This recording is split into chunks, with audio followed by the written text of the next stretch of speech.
গোটা সংসদ ধরে স্বরাষ্ট্রমন্ত্রী ভারতের মিডিয়ায় সাক্ষাৎকার দিয়েছে যে দেশে যদি আইনের শাসন ফিরে আসে তাহলে উনিও দেশে ফিরে আসবে। ইতিপূর্বে আইনের শাসন ছিল। আইনের শাসন যদি থাকে তাহলে ইলিয়াসকে ফিরিয়ে দাও। গুমকৃত নেতা, অসংখ্য শহীদ, অসংখ্য ছাত্র, এই ছাত্র জনতার বুকে গুলি চালানো হলো। আবু সাইদের বুকের রক্ত শুধু না, জীবনটা নিয়ে নিল। শান্ত মুগ্ধের রক্ত গেল, জীবন গেল। কোন অপরাধ? অপরাধটা কি? আল্লামা সাইদি 13টা বছর কারাগারে। অপরাধটা কি? কোরআনের পাখীদেরকে, জামাতের নেতৃবৃন্দদেরকে তাদের ফাঁসির কাস্টে ঝুলানো হলো। অপরাধটা কি?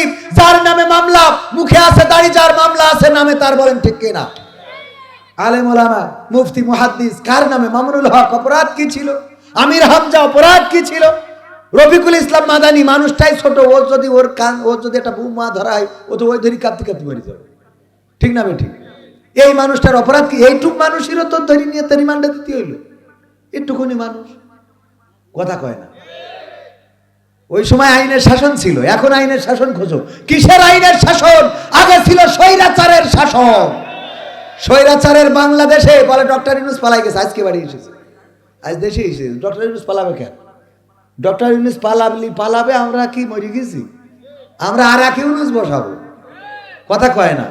কিন্তু তোমাদের বসানো হবে না, আর এক ইউনূস বসাবো। ভয় পাওয়ার কিছু নেই। গতকালকে সমন্বয়ক, আমার আইফোনে ছবি ভিডিও করা আছে, সমন্বয়ক হাসনাত আব্দুল্লাহ গতকাল এসেছিল। একই প্রোগ্রামে ছিলাম। আমাকে দেখার পরে আমি ওনাকে সালাম কালাম দেওয়ার পরে উনি বলতেছে, আপনার মনে আছে যে আজ থেকে 2 বছর আগে অমুক জায়গায় অমুক গাছের নিচে দেখা হয়েছিল, অমুক মসজিদের সামনে? আমি বললাম, তখন তো আমিও ছিলাম সাধারণ, আপনিও ছিলেন সাধারণ, এখন তো আপনি হয়ে গেছেন অসাধারণ ব্যক্তিত্ব, আর আমি সেই সাধারণের জায়গায় পড়ে আছি। বুকের মধ্যে জড়াই ধরলেন। কি বলেন কবির ভাই, আপনারা কোথায় আর আমরা কোথায়?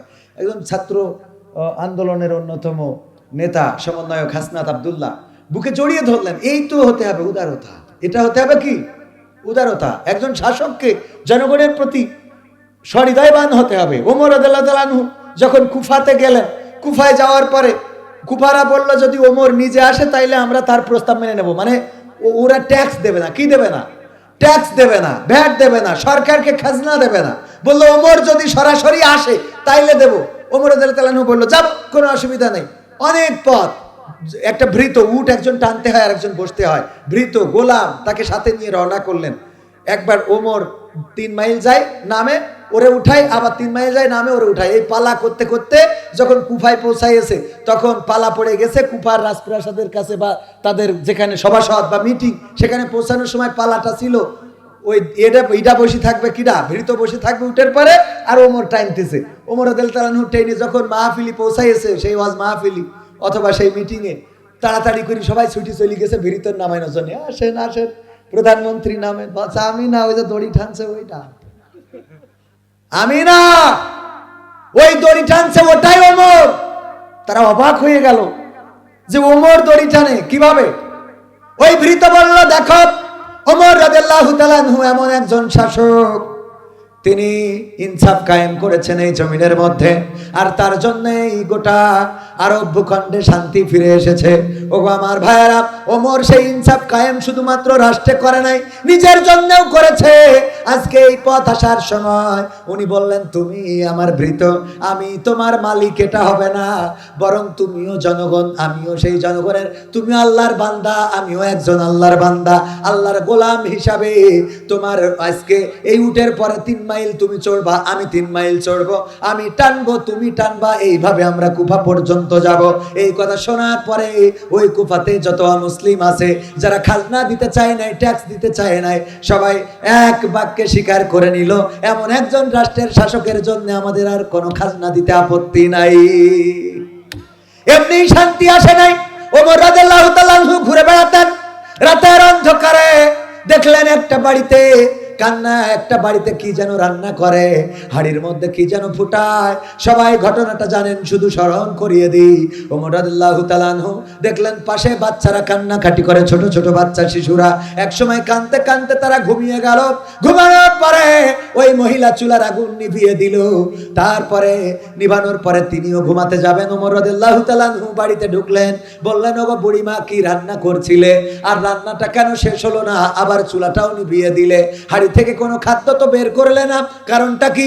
ওই বুড়িমা বলল, দেখো আমার অনেকগুলো সন্তান, বাড়িতে কোনো খাবার নাই, এরা কান্না করে, মাগো খেতে দাও, খেতে দাও। আমি কি খেতে দেব? আমার কাছে তো কোনো খাবার নাই। সান্ত্বনা দেওয়ার জন্য পাথরগুলো খুঁটে এনে হাড়ির মধ্যে দিয়ে জ্বালাচ্ছিলাম, আর সন্তানদের সান্ত্বনা দিচ্ছিলাম যে দেখো তোমাদের জন্য রান্না হচ্ছে, রান্না শেষে খাওয়াবো। আমি জানি ওরা এক সময় ক্লান্ত হয়ে ঘুমিয়ে পড়বে, তারপরে আমি চুলাটা নিভিয়ে দেব। ওরা ঘুমিয়ে পড়েছে, চুলাটা নিভিয়ে দিলাম। ওমর রাদিয়াল্লাহু তাআলা আনহু ছুটে গেলেন, তাড়াতাড়ি করে বস্তা, আটার বস্তা মাথায় নিলেন। গোলামেরা, রাষ্ট্রের যারা কর্মচারী ছিল, তারা বলল, ও ওমর, আটার বস্তা মাথায় নিয়ে কোথায় যাও? আটার বস্তাটা আমাদের কাঁধে তুলে দাও। ওমর রাদিয়াল্লাহু তাআলা আনহু বললেন, আটার বস্তা তোমাদের কাঁধে দিতে রাজি, তোমরা যদি কথা দাও পরকালের ময়দানে আল্লাহ যেদিন বদামলের খাতাটা আমার কাঁধে দিয়ে দেবে, তখন আমার সেই বদামলের খাতাটা তোমাদের কাঁধে তুলে নিবা। এটাতে যদি রাজি থাকো তাইলে আটার বস্তাটা তোমাদের কাঁধে দিতে পারি। না, কেউ রাজি হলো না, কারণ পরকালের ময়দানে কেউ কে দায়িত্ব নেবে? মা তার সন্তানের দায়িত্ব নেবে না, সন্তান তার মায়ের দায়িত্ব নেবে না। কলিজার টুকরা সন্তান, যে সন্তানের জন্য সুদ খাইলেন, ঘুষ খাইলেন, অন্যায় করলেন, ব্যভিচার, অন্য পথে চললেন, সেই সন্তানও পরকালের ময়দানে আপনার পরিচয় দেবে না। ওমর রাদিয়াল্লাহু তাআলা আনহু নিয়ে গেলেন, তাড়াতাড়ি করে বলছি রুটি বানালেন, মহিলার সাথে সহযোগিতা করলেন, রুটি ছাকলেন, তারপরে সন্তানদেরকে ঘুম থেকে উঠালেন, মুখে আহার তুলে দিলেন। খাওয়ায় যখন পেট পরিতৃপ্ত করে বাড়িতে ফিরে যাচ্ছেন, ওই বুড়িমা বলল, বাবা দাঁড়াও, তোমারে নিয়ে একটু দোয়া করব। কি দোয়া? দুটি হাত তুললেন আল্লাহর কাছে, বললেন, ওগো আল্লাহ, এই রাষ্ট্রে তুমি ওমরকে খলিফা না বানায় যদি তুমি এমন একজন ব্যক্তিকে রাষ্ট্রের খলিফা বানাতে, তাইলে এই রাষ্ট্রের অবস্থাটা অনেক বড় পরিবর্তন হয়ে যেত। ওমর রাদিয়াল্লাহু তাআলা আনহু বললেন, আমিন। ওমর রাদিয়াল্লাহু তাআলা আনহু কি বললেন? তারপরে কি করলেন? বুড়িমাকে বললেন, আগামীকালকে ওমরের দরবারে আসবা, সেখানে আমি থাকবো। পরের দিন বুড়িমা যেয়ে দেখলো যে ব্যক্তিটি আটা বেলে দিয়ে রুটি বানিয়েছে, যে ব্যক্তিটি বাচ্চাদের উঠায় মুখে খাবার তুলে দিয়েছে, যে ব্যক্তিটির জন্য দোয়া করেছিল, আল্লাহ তুমি এই রাষ্ট্রে ওমরের মতো খলিফা না বানায় এই ব্যক্তিটারে বানাও, সেই ব্যক্তি আজকে রাষ্ট্রের চেয়ারে বসা। আল্লাহ চলেছেন, একই পথে চলেছেন জনাব অ্যাডভোকেট গাজী এনামুল হক, একই স্টেজে অসংখ্য জায়গায় ওয়াজ করেছেন, কথা বলেছেন। আমার শ্রোতাভাজন উস্তাদজি, তিনি আসবেন, যিনি বিশিষ্ট আইনজীবী, জেলা ও দায়রা জজ আদালত যশোর ও সুপ্রিম কোর্ট ঢাকা। এছাড়া আমার আগে আলোচনা করেছেন আমার প্রিয় ভাই, কলিজার টুকরা, ইসলামী আন্দোলন বাংলাদেশের অন্যতম একজন কর্মী, মদিনাবাগ কারিমিয়া মাদ্রাসার সম্মানিত মুফতামিম জনাব মুফতি গোলাম রব্বানী যশোরী সাহেব। আলোচনা করেছেন হযরত মাওলানা মুফতি জহিরুল ইসলাম। এছাড়া অতিথি হিসাবে থাকার কথা জনাব অ্যাডভোকেট তাজউদ্দিন আহমদ। ও দূর, আপনি তো রয়েছেন আমার পাশে। তো আলহামদুলিল্লাহ, এছাড়াও আরো গণ্যমান্য ব্যক্তিবর্গ আমার ডানে বামে রয়েছেন। আমার সামনে উপবিষ্ট দিনদারি মাদারা মুসলমান ভাই বাবাজিরা, পর্দার অন্তরালে মা বোনেরা, এবং মা বোনদের মধ্যে আমি আজকে গাড়িতে আসার পথে আমার সহকর্মীদের বলছিলাম যে মা বোনদের নিয়ে আজকে ওয়াজ করব। কেন? দুইজন মাকে দেখলাম কুজো মানুষ, কুজো হয়ে খুঁড়িয়ে খুঁড়িয়ে আসতেছে, সাথে আরো খেয়াল করেছেন না? তো এই যে মায়েরা এই শীতের রাত কষ্ট করে আসে, আমরা সামনে যাদেরকে পাই তাদের ব্যাপারে ওয়াজ করি, পুরুষদের ব্যাপারে, মা বোনদের ব্যাপারে ওয়াজ করা হয় না। মা বোনেরা পুরুষদের থেকে বেশি না কম? প্রায় জায়গায় গেলেই বলে, হুজুর মা বোনদের প্যান্ডেলে জায়গা হচ্ছে না, পুরুষ প্যান্ডেল এখনো ফাঁকা আছে, একটু বলে দেন। আমি কই যে অল্টারনেট করে দেন, এদেরও এনে দেন, ওদেরই এনে দেন।